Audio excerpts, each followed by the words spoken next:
So paying the debt off is a non-issue. That's not happening. We may see interest rates. In fact, I believe come September, the Fed will cut interest rates. But we can see the short end lower, but the long end substantially higher, because that's where the concern will be about the ability of the government to pay its debt, not on the short end, but on the long end. These gold producers just keep making growth like they're printing free cash flow money. That's what's going to attract the generals. It already is. We saw some major investments by individual great hedge fund people directly into mining companies because they realize that these things are going to be cash cows for the next few years. Come July 4th, 2026, Trump is going to introduce a gold-backed 50-year treasury and at the same time reevaluate that gold to a much higher level. Some talked as low as 5, some have talked 10 or 15,000, but I think that's a likelihood. The baby will be thrown out with the bathwater. So if Grandich is right, the opportunity then to buy assets at a much more attractive level, that old saying is still true. Half a loaf is better than none. Today, I'm excited to welcome back Peter Grandich to the channel. Peter is a Wall Street veteran and a respected voice in the financial industry. I had him on my channel late last year where he warned that we could be heading into the worst economic depression in history within 3 to 5 years. Today, Peter will share his update on that, plus his outlook on gold, silver, the stock market, and the overall economy. Peter, welcome back. Good to be joining you again. Thank you. My pleasure. By the way, I'm your host, Noel Lorenzana. None of this is to be considered investment or financial advice. Always speak to a licensed financial advisor before making any investment decision. Peter, about a year ago, you shared what you called the most urgent forecast of your career, warning that within 3 to 5 years, the U.S. could face an economic, social, and political crisis, even worse than the Great Depression of 1929. Now, a lot has happened since then. We've got a new president, new tariffs, a big, beautiful $4 trillion spending bill, and crackdowns on immigration. How do you feel about that forecast today? It's still, unfortunately, on target. The only good news is clearly the president that's now in charge has been able to fix a couple of really horrific issues that existed in the previous administration. You touched on it, the immigration. If another 4 years of what would have occurred there, we would have seen an acceleration to that target of mine. There's also some feeling that some of the horrific wokeness that was just all over the place has at least died down, if not reversed some. And in those incidents, I'm quite glad what President Trump done. Unfortunately, I find myself neither in the MAGA camp or believe he's a person that's going to destroy the world.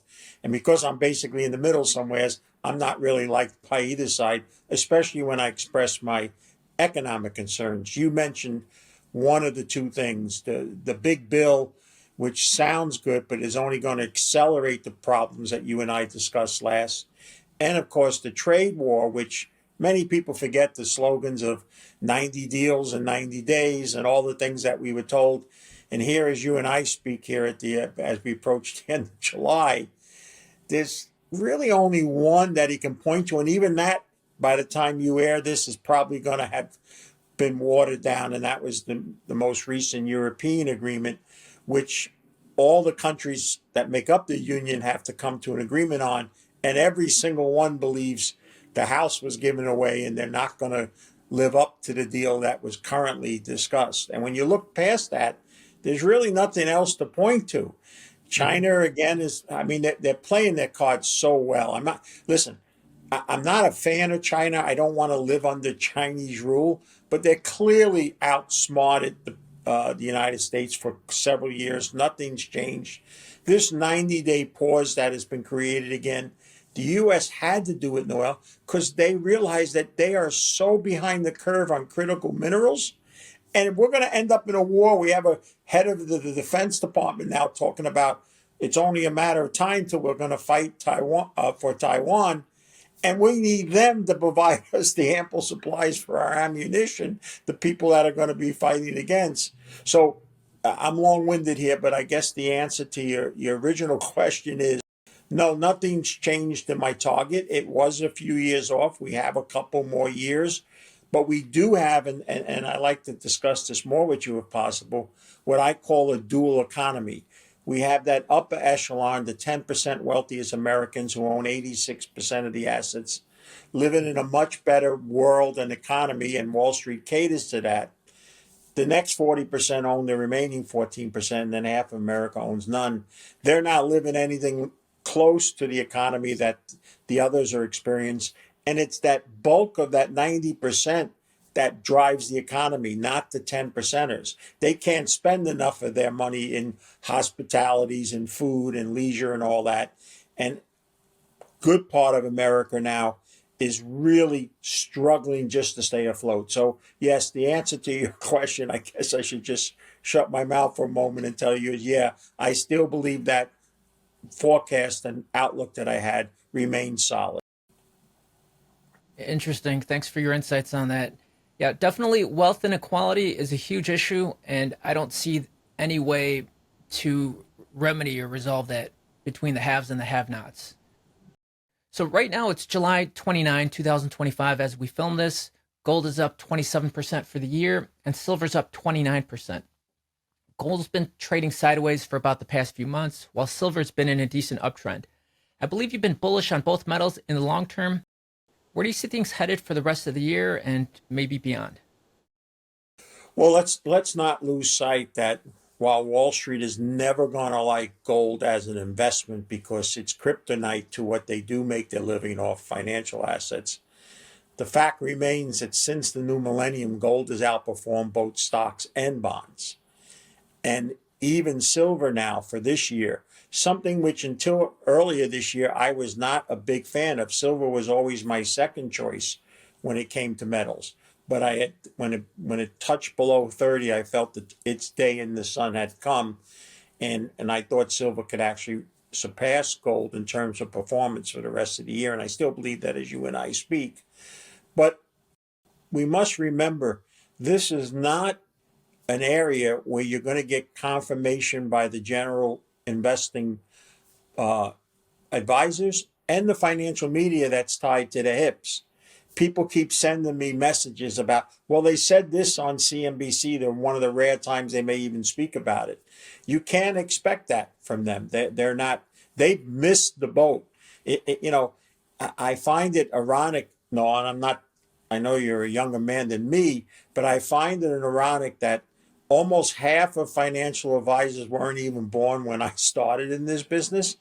And they've only experienced one down market, the 2007-8 financial crisis, which didn't last long enough where people had to make radical changes. So they and the investing community have really been driving on a one-way street. And when it's a one-way street and there's no traffic, you just put the pedal to the metal, man, you think you can drive in the Indy 500. But eventually all markets turn. I know that's hard to believe. I like to tell this story, and I hope you don't mind. It's a very important story. When I entered the brokerage business in the early 1980s, the Dow had gone for 13 years trading just between 700 and 1,000. The Wall Street was so bearish that Business Week magazine ran a front page cover called Equities Are Dead. And the shows at the time, Wall Street Week on public broadcasting, they all were forecasting the same thing. So many dramatic problems. There's no way the Dow can go much higher. Well, a guy that no one really knew of at the time, and he became quite popular a few years later, named Robert Prechter Jr., came out with a prediction of 3,600 on the Dow through a system that no one really even heard of called the Elliott wave theory. And people scoffed at it. Well, we all know it went a lot further than 3,600. And the reason I bring that up, we have that thinking now still by a lot of people regarding gold and even silver. Hey, it traded for a lot of years between this. It's well above that now. It can only go back to that range. It's not the case, in my opinion. So the answer to your question, again, with a long-winded reply by me, is gold and silver are likely to continue to move higher, whereas the equity market and even cryptos are reaching speculative highs. Now, that's not to say they're going to crash and go down and never go up again. But from this point going forward for the next 6 to 12 months, I believe gold and silver will continue to outperform stocks, bonds, and even crypto. I know that you've been bullish on copper as well, and with the recent 50% tariffs, it's gotten a nice boost. But a lot of people have been bringing platinum to my attention, telling me that to look at platinum, mentioning that it's essential to the power grid of the future. The supply, I did a little bit of research. The supply is 7 million ounces, the lowest it's been in over in decades. Mining output is at multi-year lows, and the projected deficit is 966,000 ounces in 2025, and that's the third consecutive year of a shortfall. Do you follow platinum at all? Well, at one time, I aggressively did when I was a money manager and hedge fund manager. To understand how much platinum used to trade above gold in a premium, that's why the Amex highest card you can get is a platinum card, not a gold card. But if you did Mm-hmm. it based on metal prices, the gold card should be higher than the platinum card. I think one of the things that helped platinum finally was the absurdity of the spread where gold came between platinum. People look at historically and said, oh, this is too much. It's time for platinum to have its day in the sun. There's also clearly the supply and demand that you pointed out. But one of the other things platinum has going for it, and I don't track it in the way that I used to, so there are much better experts to speak about it. But one thing that hasn't changed for it when I did watch it day to day, and that's very limited areas of the world where current supply comes from.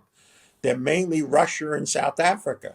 Not Right. exactly two places, A, that are having the best of times, and B, are exactly great friends to the United States or Western civilization for that matter.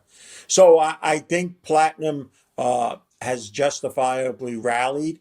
It could be part of metals. I wouldn't have a problem with it. It's just that at the stage of where I am in my business career and natural life itself, I just wasn't prepared to go back into it in a big way when I'm already focusing on three that are doing quite well, the gold and silver and copper market. Interesting. Appreciate your insights on that. You know, there's been a lot of talk in the alt finance space about the idea of the U.S. government revaluing gold to, say, $15,000 an ounce or maybe even higher. The argument is that by revaluing it on the Fed's balance sheet to market price or higher, something they did back in 1934, it could instantly boost the government's balance sheet by trillions of dollars overnight. What's your take on that? Do you think that's something that is actually possible? And if so, what would the impact be on the financial market? After you said 15,000 in gold, no, I really wasn't listening. I just imagined that such a wonderful price. It is realistic. It's not something that was realistic 10 or 20 years ago, but it is now. You know, one of the things that got lost in the early days of the Trump administration, besides the fact of how when he was taking hourly social medias with him and Musk talking about deficits going disappearing. In fact, we're going to pay off the debt as well. That's all gone. But the other thing that quickly disappeared was, if you remember his call for, we need to go see if there's gold in Fort Knox. Mm-hmm. I just have this feeling somebody whispered to him, you might not want to go there right now. So I do believe one of the choices they will make, I am convinced, and I'm not the person that started this thought. There's a woman out there who some talked may even end up on the Fed somehow, about come July 4th, 2026, Trump is going to introduce a gold backed 50-year treasury. And at the Mm-hmm. same time, reevaluate gold to a much higher level. Some talked as low as five, some have talked 10 or 15,000. But I think that's a likelihood to come. And of course, if it is, you're not going to see it be revalued to 10 or 15 and it still be trading at 3,400. The likelihood is the gold price would move towards wherever that revaluation, because this is a country that still supposedly has the single largest holding of that. But no matter whether they do that or not, the bullish framework that allowed gold to do what it's done from the 1300 or so when I got back involved in it remains stronger than ever. In fact, I would argue things are actually stronger because the physical market has been taken away, thankfully, from London and New York, which was manipulated for decades in the paper market, and is now more and more impacted and trading in Asia, where that area of the world looks at gold as money. In fact, I suspect soon that the Shanghai gold market will out trade London and New York. So the pause that refreshes now for the gold market, and after the dramatic move it had, uh, only sets the stage for a higher price, which could coincide with this reevaluation that you spoke of within the next 12 to 18 months. I don't think it's happening in a matter of weeks, but I do see it targeted because I think the only way they're going to be able to continue to sell treasuries without a doubling of an interest rate is going to have to make that move with the gold and revalue it and also back it through new treasury offerings. Yeah, that would be interesting. $15,000 an ounce seems completely unheard of, maybe 5, 10 years ago, but like you said today, maybe not as much. Well, but can I just interject? Take it from someone who's a dinosaur that was actually in the business in the 80s. Talking anything with trillion would have been impossible to think of as a financial advisor, and Hmm. 44,000 on the Dow would have been impossible. Yet, yeah, it took 40 years, but here we are. So I wouldn't say just categorically deny a much higher number for gold simply because it doesn't seem possible. It's Hmm. potentially realistic, and I think it's legitimate to at least speak about it. Last time we spoke, you were bullish on the precious metals mining space, especially junior resource stocks. Since that time, the GDX is up 42%, and I actually followed you into two of your blog post recommendations from March. Those were Northisle Copper and Arizona Gold. Northisle Copper's up about 87% for the year, or I'm sorry, since then, and Arizona Gold 4% down, respectively. Are you still optimistic on the sector? Yeah, so it's Arizona Metals, which I ended up taking the largest loss ever in my career on, proving that I put my pant legs on one leg at a time, just like everybody else. But North Isle Copper and Gold is my by far largest holding, and an unbelievable 1 in 1,000 stories that happen in the junior market. The junior market as a whole, I've gone all in on. Uh, I first rode the gold market. I then rode the producers. I still trade a few of them, but the bulk of my money related to metals right now is spread in the junior resource market, and in particular among two companies, the Northisle Copper and Gold that you speak of, and another holding of mine, Northern Superior Resources. And I still am absolutely convinced that the junior market has only just started to get going, and it's likely, in my opinion, and of course I'm speaking my book, so to speak, in that, will outperform the physical returns that will be seen in the metals for at least the next 12 to 24 months. Yeah, I wouldn't disagree with you there with the leverage that the mining stocks and junior resource stocks offer. Um, what is that, like 10 to 1? Here's the thing, though, that your listeners should be aware of. You could turn on any financial network now, and it won't be long before some talking head comes on and tells you about AI and robots and the future and technology and all. And everybody runs from the institutional down to the littlest investor and is overloaded in that area. And yet, they don't explain how right now we're at the limits of what we can provide electricity now to the average American, let alone this dramatic increase in demand. I like to joke that our grid is so old on average that Thomas Edison installed some of it. But you also need the metals that go. And there is no ample supply. The one good thing Trump did with the tariff of 50% on copper, which I don't think is going to stay at 50%, but what the one thing he did, he made generalists who don't normally look at the metals market ask why on copper. And when they looked at the supply and demand scenario and realized it's not like it used to be that there was this ample supply, and as soon as the economy slows down, that supply comes into the market, copper prices get depressed. And now when they look at the amount of copper that's going to be needed just to reach potentially some of these goals that are out there and all, he helped the copper story get spread and understood and so forth and so on. So at the end of the day, somebody has to explore for it and somebody has to develop it and mine it. And right now, that industry has been so underwhelming for 15 years with little capital and shrinking the areas in the world where they're willing to go because of economic, social, and political concerns. And quite frankly, take copper just for a moment. The grade has shrunk in half of what's currently being mined. So you have to basically move twice as much rock than you used to get the same results that we used to. So with concerns economically, socially, and politically, the major mining companies are not going to spend billions of dollars to go and develop deposits around the world unless they can get a much higher price than $5. It's just not going to be feasible for them. So the copper market, after this tariff news and how it's unwind, because let's appreciate that the copper price outside of the United States is substantially lower than ours because of this fear of this tariff. But it will become reasonable somewhere as a bottom, no worse than either side of 5. And then as next year and people start to realize what a beautiful supply demand scenario this is, we'll start to see 6 and above that. Only then will companies be willing to spend substantial money. And here's the issue. This isn't something you just say, okay, let's go find it. We find it tomorrow, bring it out and sell it. That's the other issue that's happened in mining that people have come shocked by.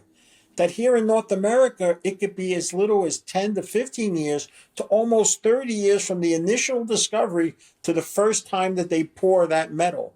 So now the politics have become involved in mining, and in a very favorable way.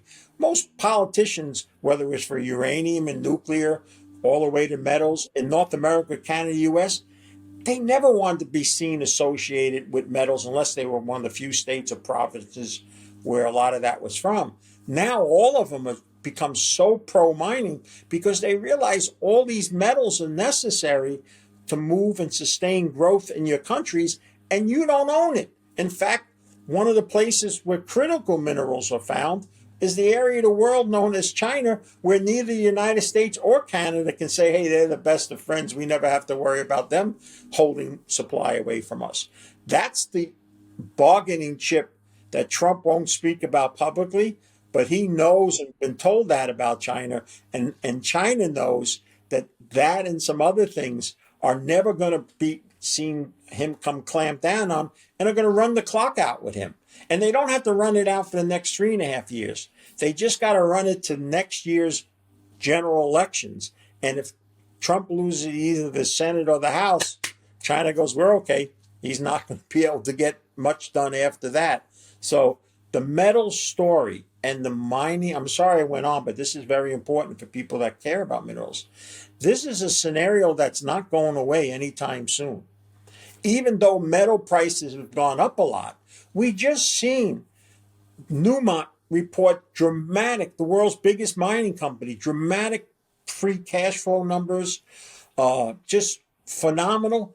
And the index that it's in, the GDX, saw net selling.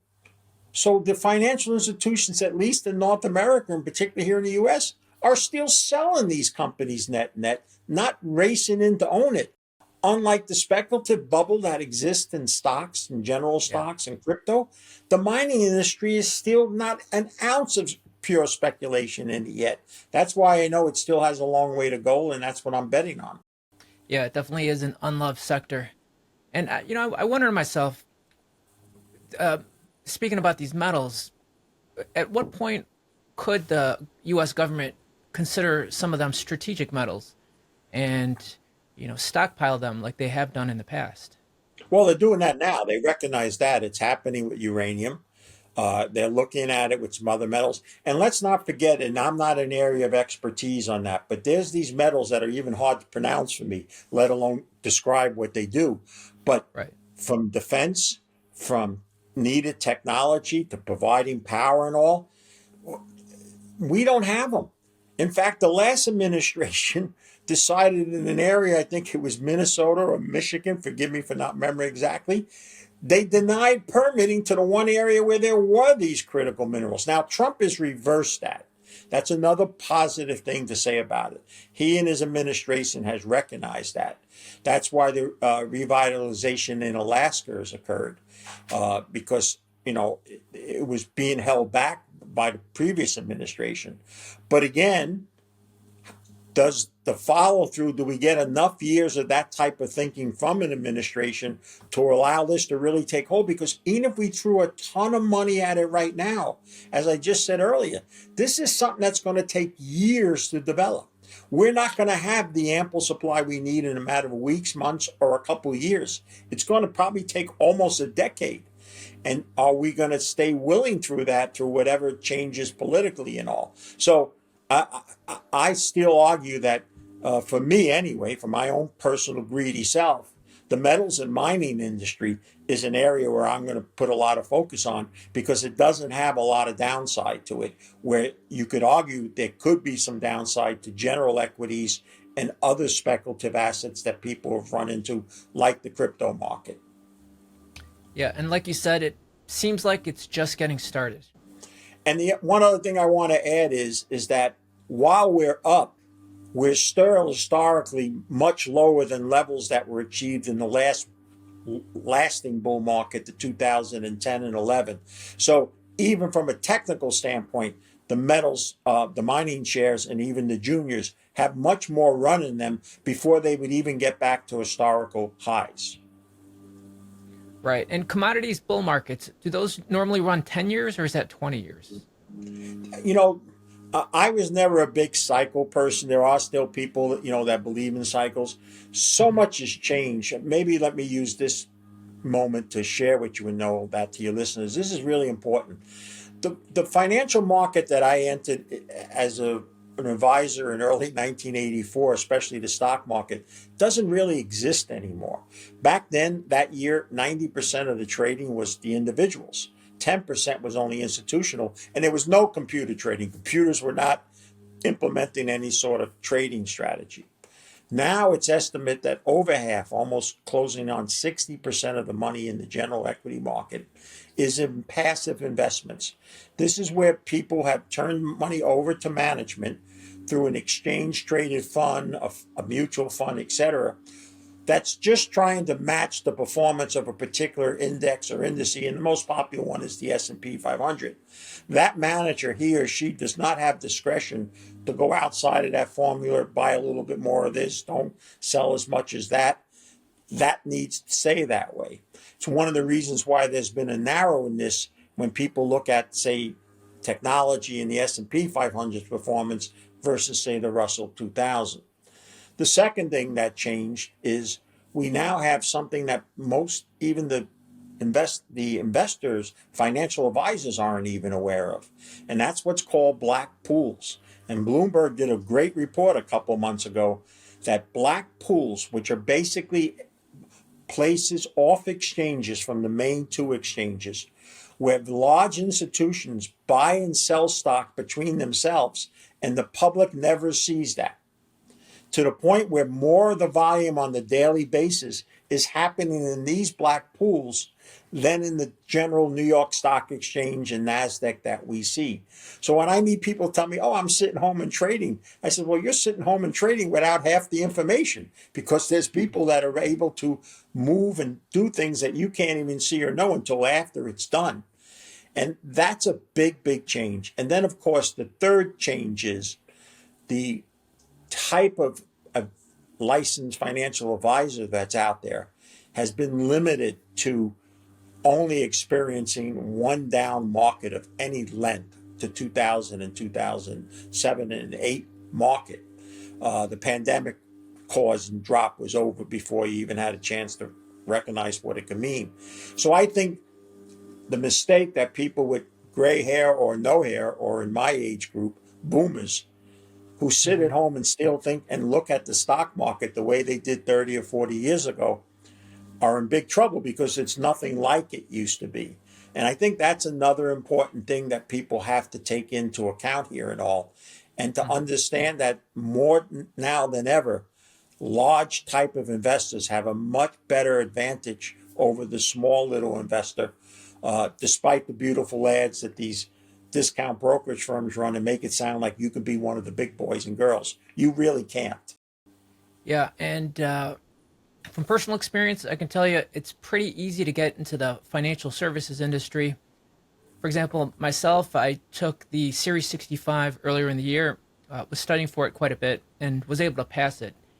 Now, it was challenging, but that one test can actually get you a job for most people and working in the financial services industry pretty easily, I think. Well, I don't want to get the group as a whole because I'm certain, and I know it, there are individuals that wake up in the morning with the best intentions to do the right thing.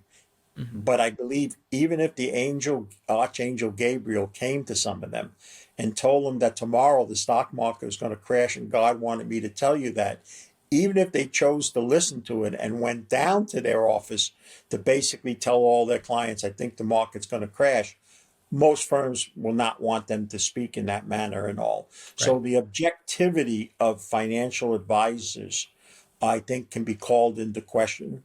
And I think that alternatives now, and thankfully the internet, one of the positives is there are alternatives to seek out information like shows like yours and people that are doing versus just turning on the two or three financial networks, which are heavily biased towards whatever Wall Street, because that's how they make their living, providing the commercials for those very same people that they're having on their shows and all.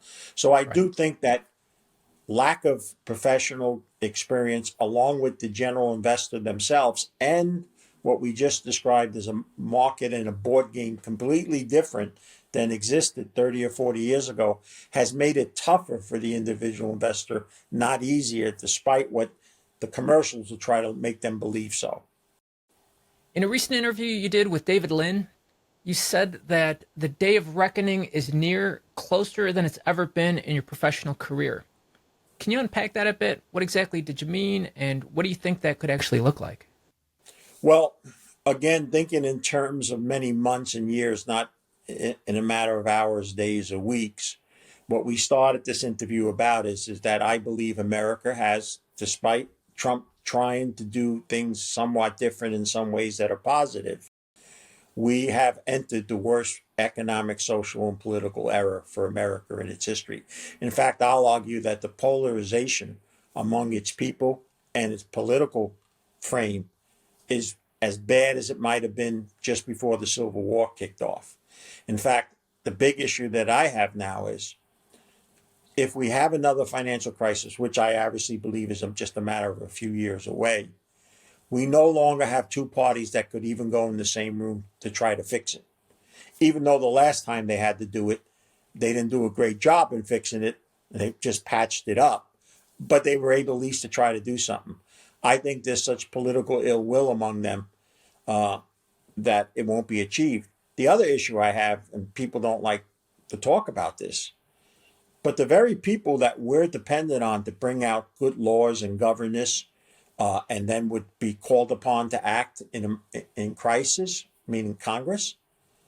You got people there on both sides of the aisle, and many of them, not just an odd person, who are using legitimate inside information to buy and sell stocks and are becoming very rich. Their salaries are in just a few $100,000, and yet they're leaving or still there and have made tens of millions, if not hundreds of millions of dollars. While we, the general public, even just happened to overhear somebody at a lunch and we used that inside information, they would come and chop our hands off. I think that's the biggest untold story. And until that changes, until how do you expect them to do the right thing and all? And of course, there'll just be a reaction to the inevitable crisis. The fingers will be pointed. And I don't think there's the political will anymore to swallow their pride and remember that they're Americans first and roll up their sleeves and do what's necessary. In fact, let me just say this to you. When you talk about day of reckoning, I never imagined anything in trillions when I started in this business. I didn't even know what a trillion was. I couldn't describe what equals a trillion because we didn't have $1 trillion in debt, let alone 37 trillion. And here's the thing that Americans forget about. Maybe that's why I'm viewed as this, kind of awkward person that you normally don't hear because I talk about these things on a regular basis. We not just have 37 trillion in national debt, but when you start adding up state debt, local debt, consumer debt, corporate debt, and the big one, the things that people my age or approaching my age think they're going to be able to collect on, Social Security, Medicare, Medicaid. Some estimate that could be another 70 trillion to 100 trillion in dollars that we don't have at the moment to in order to sufficiently pay those things. So when I look at that and knowing that half, 2/3 of Americans are working paycheck to paycheck, they're never going to be able to produce enough cash flow that we could even tax them to try to pay down some of that debt. And what do we have? Just in April, we were told that deficit spending was going away. It's going to be gone. Mm-hmm. Musk and the Doge is finding a trillion here and a trillion there. And the net result is that poor man is gone. And I guess he regrets that he ever went there in the first place. And they struggled to get $9 billion of cut done. And then they passed the big bill, which, by the way, and this is a story you're going to be talking about, and you're a CPA, so I know, and I'm glad to hear you going in the financial service business and all. The Social Security aspect of this big bill, people are copping on now. Many thought it could last 10 to 12 years. A lot of estimates by independent groups say that as little as 5 years from now and no more than 6 or 7, we're going to see dramatic cuts come into Social Security. And I can't begin to tell you how many people now and will be who have viewed and still has made Social Security as a key part of their retirement. And if you start talking about 20 or 30% cuts and the age to collect it is extended, the lowering of the dollar value you can have as a worth that you could still collect it, we have an issue now that's clearly within sight. Most people watching this video will be around when that day of reckoning comes. It's not that far away anymore. And it's just one or three of them. Medicare and Medicaid is also going to face similar issues and all. And to talk about, and I get a little, and I know Magna people going to get mad when they hear this and all, but to talk about that we're going to grow our way out of debt, you as a CPA, because you studied finances, you're one of the few people in the financial service business that will actually be able to read a balance sheet and know what he's talking about. Most financial advisors can't even read a balance sheet. But the bottom line is we will never produce enough growth over X amount of years that we can produce enough extra cash flow as citizens that the government can tax us and pay down the debt. So paying the debt off is a non-issue. That's not happening. And what's growing concern is foreigners, people who are not here, but still buy our debt, are starting to think, are these folks going to have an issue paying the interest? And if so, I'm going to want a much higher interest rate to take that bigger chance now that I may not see my principal back. So here's the big surprise that if God blesses us and we can talk a year from now again, no, we may see interest rates. In fact, I believe come September, the Fed will cut interest rates, but we can see the short end lower if we talk a year from now, but the long end substantially higher, because that's where the concern will be about the ability of the government to pay its debt, not on the short end, but on the long end. Yeah, that's interesting. A lot of people think lower interest rates automatically mean lower borrowing costs, but it doesn't always work that way, and it hasn't worked that way for U.S. Treasuries. In fact, the last time the Fed cut rates, the long bond went up 100 basis points, even though they cut short-term interest rates by 100 basis points. And I think that's an indication of what will come in the future. Yeah, let me ask you this. You mentioned the cuts to Social Security in 5 to 6 years, drastic cuts, 20, 30%. Why couldn't, I mean, I know the answer to this, but I want to hear your comments. Why couldn't the government, via the Fed, just print as much money as they need to keep funding that? What road would that lead us towards? Well, that's one of the only choices that will be. In fact, I put up something a few days ago on my blog. It got a lot of my friends writing to me. The 4 doors that the government can choose. One was growth. I don't think we're going to be able to grow our way out of this issue. Really, the only answer was monetizing and print money. We are at the, here's what's interesting. You had to be around. I at least knew what the 60s and 70s were like, even though I was a young man. I remember what people talked about South America and Latin America, what we called back then banana republics, where countries got so out of whack that the only way they could survive is cheapen their currency by drastic numbers, printing all sorts of money and all. We are now starting to take those same steps towards that. Yes, that can be something that can not solve it, maybe sustain it longer than possible. But the ramifications of doing that really can get a lot worse because we're not self sufficient. So we're going to need people outside of our system in order to be still willing to buy whatever that debt that we're printing more of to buy it. And I suspect that they, like anybody else, is going to want a higher credit rate. The reason somebody's paying 28 or 30% on their credit card right now versus some others that are only 5 or 8 is because of their lack of credit worthiness. And if we get to that point where we have to print large sums of money, we won't be viewed as a great credit worthiness. That's part of my reckoning. And so at the end of the day, there is no palatable solution.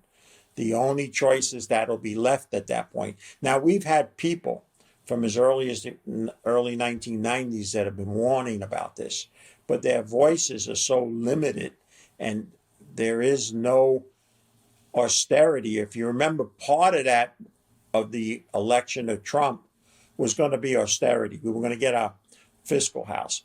Well, he just said a week ago Friday that made me really smile as a medals bull. He said it doesn't help the United States to have a strong dollar. In fact, a much weaker dollar would be better for us. That's part of that movement towards monetizing the debt and printing more money. And this is a man that's for that. And that's a beautiful sound to those of us in the gold market. And so I think here's what will eventually happen. It will definitely be cut. They'll lower the amount of people, what you can make, to where basically maybe to today's dollars, maybe 200,000. If your income's more than that, you're not even going to be able to get it anymore, or put a fix on at certain age you get it, and if this you don't before. They're going to stop limiting how much they can take it out of your pay. So if you make 5 million, well, we can take 8% of that. You know, you have millionaires collecting Social Security right now, and then there's these poor souls that don't even know if their lights are going to be on next week. They'll have to take it away from that upper echelon, so to speak. But even that won't be enough to keep it at the level. And then what happens to this? It is a very good question. You're a young enough man to think of it from your end. So Grandich, who's 69 now, 10 years from now is 79, but he's still kicking. And I need a few $100,000 operation to keep something going, new lung, new whatever it is. And I'm on Medicare or whatever we're calling it at that time. And I say, hey, I put in all those years. I want to get this done. Some young guy at 29, 39, even 49 goes, man, I can't even keep food on the table. And I got to pay for this old geezer to sustain what his life for another year, 5 years? No. So one of the other battles that I talk about in that interview that you spoke about is a coming aging crisis, that there'll be a battle of ages, not only wealth levels, but age levels. And in a world where demographics are rapidly changing, China, Japan, the US, where less and less people, younger, are supporting the more aging population, it's not happening tomorrow, but it's happening in a matter of years. And that goes all into this formula that I have that really, if you're looking past the next year or two and have a 3 to 5 year outlook, you really got to take a live chicken versus dead duck attitude for this and many other reasons. You know, there's an old movie from, it was probably the 80s, Logan's Run. And in that movie, they addressed the aging crisis by killing off or eliminating people who reached a certain age. It was like 35. Do you remember that movie? Yeah. So one of the things that's already happening, Canadians hated when I brought this up a year or two ago until they found out it was true. And now in the United States, several states are implementing it. Canada passed a law that allowed provincial people to say to destituted seniors, whether financially or health wise, to assist them in suicide to fix that issue. And now 3 states in the United States have enacted it, and 7 more are considering it in their legislations. That would be an issue to the Logan's Run, to where do you put that level at? And where do you say to someone, if you want to go take your life so you don't have to worry about paying you to put you in some, I'll tell you this much. It's not something people want to see, but my wife and I got very involved in a local food pantry that extended services, social, and what have you. And if you saw where some seniors have been left to spend their last few years because they need government assistance, you may want to kill yourself versus having to live there. And it's not uncommon. It's not just here in New Jersey. It's throughout the United States. And I can see that becoming even more so. We saw what happened in the COVID pandemic, especially here in New Jersey, how the senior community, especially those who couldn't take care of themselves, were really terribly left on their own and faced dire consequences caused it. So this aging crisis, again, not something to talk about. And let me just tell you this much. I'm still part of a financial planning group. We have over $1 billion under management. This doesn't get new people coming through the door. No, this discussion we're having, hey, I got to go see this guy Grandich. He's my kind of tea. No, most people don't want to hear this. And this is what I hear. This is very important. Mr. Grandich, I think you're right, but I'm going to pray you're wrong. Prayer and hope is the greatest spiritual strategy, but it's the worst investment strategy in the world. And that's what a lot of people are going to be left with. And I'm just afraid that and I don't want to sound like I'm a prophet from biblical proportions, but the bearer of this type of news is not going to see a lot of welcome mats put out for them. Sometimes even my own partner says to me, Pete, do you really have to go to that extreme? And my answer is, yeah, I think that's the only reason God has allowed me, based on what's happened in my own life, to be at this point. And so one thing that I would hope, that even if people go, this guy's nuts, which they do, I get the emails that tell me that, at least consider it. So either let it refortify your already more positive view or be open. One thing I learned about conferences, I used to speak at some of the biggest conferences around the world. And most of those people did not come to learn, Noel. They came to get verification of what they already thought. So anybody that spoke outside of that realm, they wanted to throw a tomato at them. I didn't come here to that.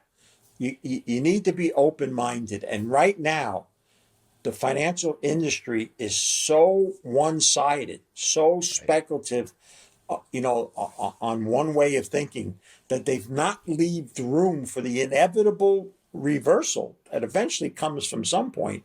And so when it does come, it's going to be far more severe. And that's why I have that day of reckoning view. Yeah, mainstream thinking is buy stocks, buy equities, buy the dip. And, this year the stock market's made a big comeback from the lows we saw earlier. But still not, but 2 things, if you don't mind me responding to that, still not dramatically higher than where it was. And the alternatives have been just as well. I began the year feeling that stocks were already fully valued here. But there were markets, particularly a market that a lot of them, Wall Street doesn't like, the Chinese market, but Shanghai, even some Latin American markets, looked as attractive, if not more, from a valuation. So it wasn't that I wanted to invite all general equities. It's just here in the U.S. in particular, the valuations are off the mark. Now people are laughing, oh, look at Warren Buffett. He's missing it. He's building up all this cash. And you know what? When a guy's been that right for that long and made that much money, I at least keep one ear at least open-minded to what he has to say.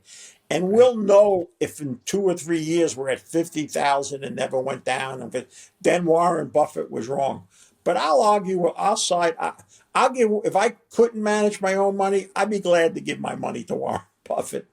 And what's really concerning about that is some of the more independent big money managers, not tied directly to these financial service firms, they all have that same attitude now that the risk has become too great and they're exiting or lowering their exposure. While the smaller person, case in point, I think this is very important for this interview. We're seeing public companies that are in bankruptcy, stocks doubling or tripling in a matter of days. That is because the market has run out of things to buy. And there's just this mentality, you always got to be buying. And like you just said, you always buy the dip, always this. And these are the excesses that historically have been warning signals. Is it different this time? You know, the old saying is when you really think it's different this time, it's not different this time. It may look different, it may feel different, but the net result will be the same.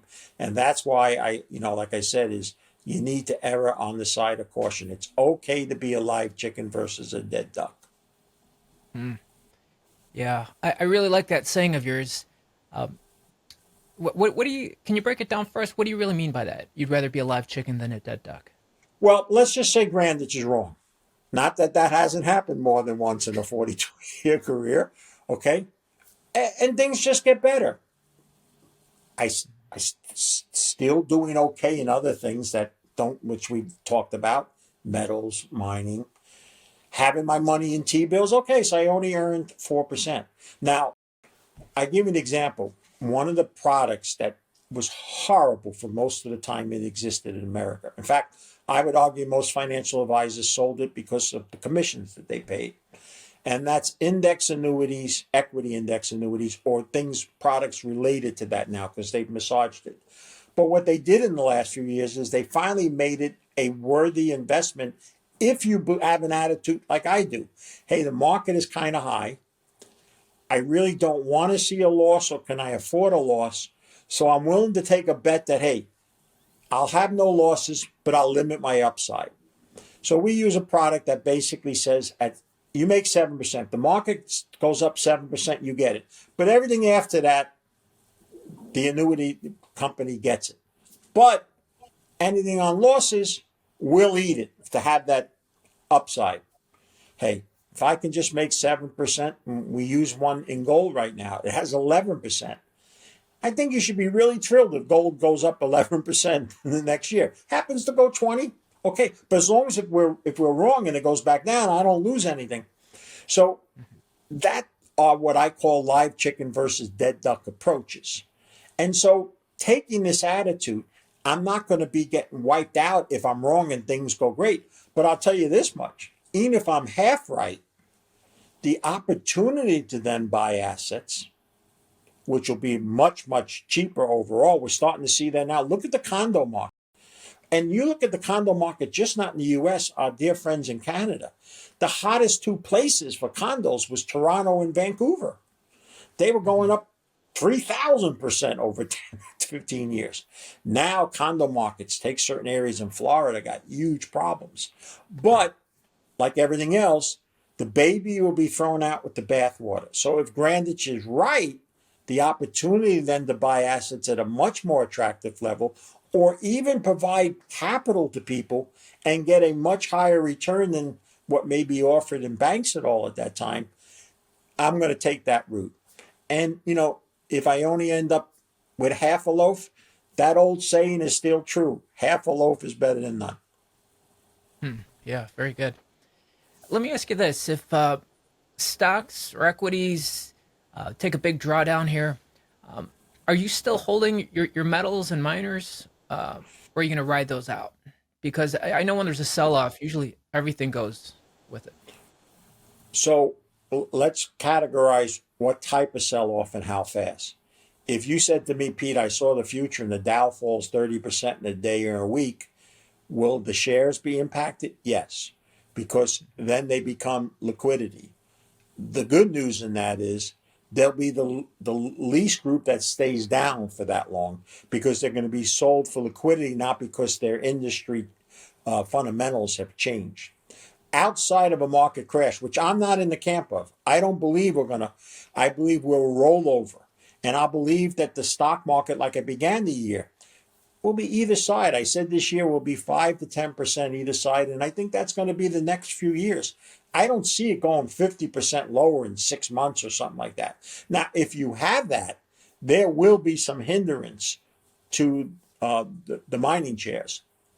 But outside of that, that fundamental needs that we just spoke about earlier in this interview will remain strong. In fact, this is what I suspect what's going to happen. And like I said, if God willing, we can talk a year from now. As the U.S. dual economy that I call becomes apparent, that upper echelon do okay, but everybody else doesn't. The economy's slowing down more and more. I think it will come evident by early 2026, looking back that the latter part of 2025 was actually in recession and all. Earnings growth is going to be difficult for Wall Street. There's going to be very few industries that have that, especially when they see how tariffs truly do impact over time. And then they're going to look at this mining industry. These gold producers just keep making growth, like they're printing free cash flow money. That's what's going to attract the generals. It already is. The general public isn't yet running to mining shares, but I can tell you very, very wealthy. We saw some major investments by individual great hedge fund people directly into mining companies because they realize that these things are going to be cash cows for the next few years. It'll be a while yet, and it's going to need, like I said earlier, the general equity market to at least stop rising, if not come down a little, and cryptos before the public at large will look at mining. But outside of a crash, I don't see how the mining industry gets hurt other than for a very short period of time. Peter, I've got to ask you, what keeps you going? I mean, I imagine you could probably be sitting on a beach in Costa Rica sipping margaritas while the world unravels. What drives you to keep doing interviews like this one, sharing your experience, and genuinely trying to help people?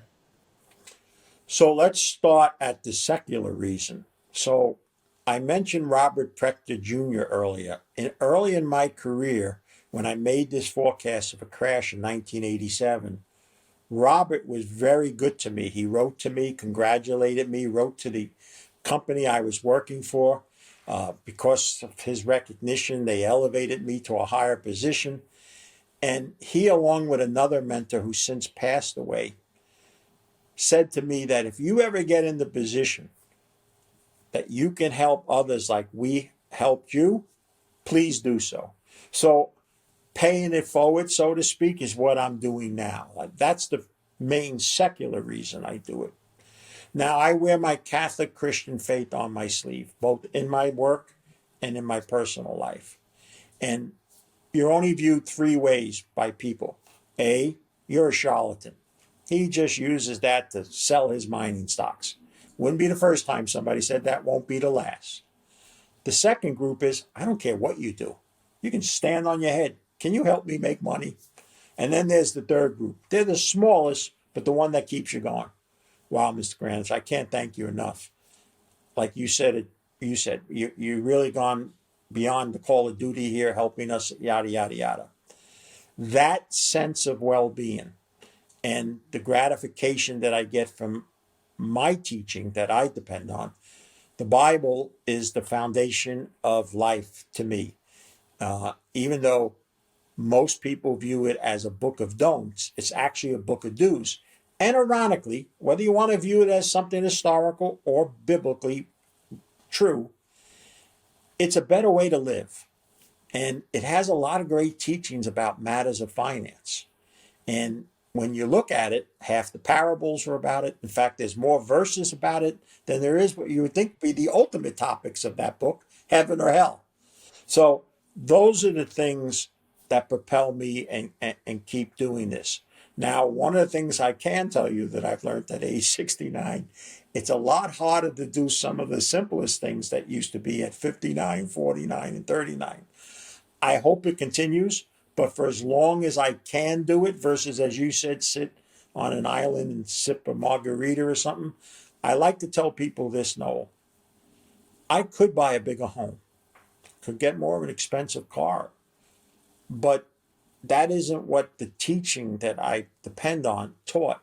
That's why my wife and I feel that we stay in a smaller home with decent cars and help the less fortunate through a food pantry.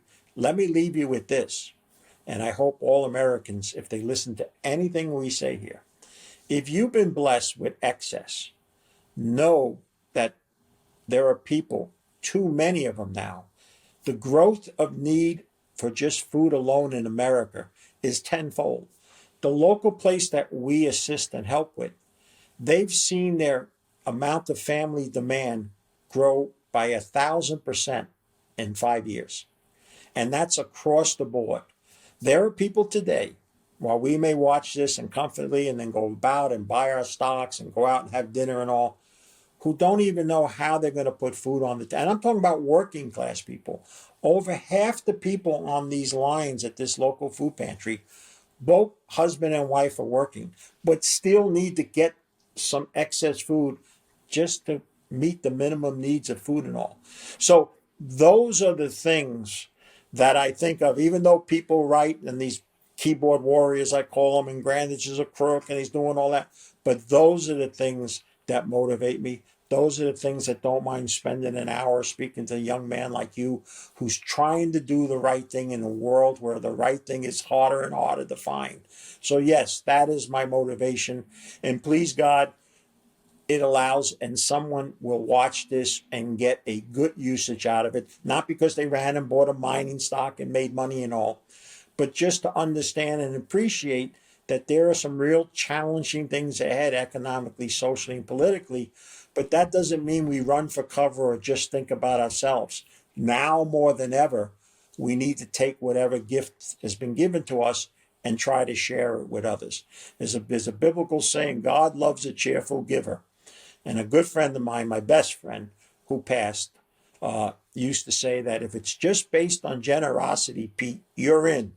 But by the way, Pete, it's not just based on generosity. So you have to do more than that. But so generosity with my time is a thing that I can easily afford, and why I enjoyed speaking to you. I had the opportunity again, and be glad to be with you again if the time God permits us in this world that seemingly is growing darker by the day.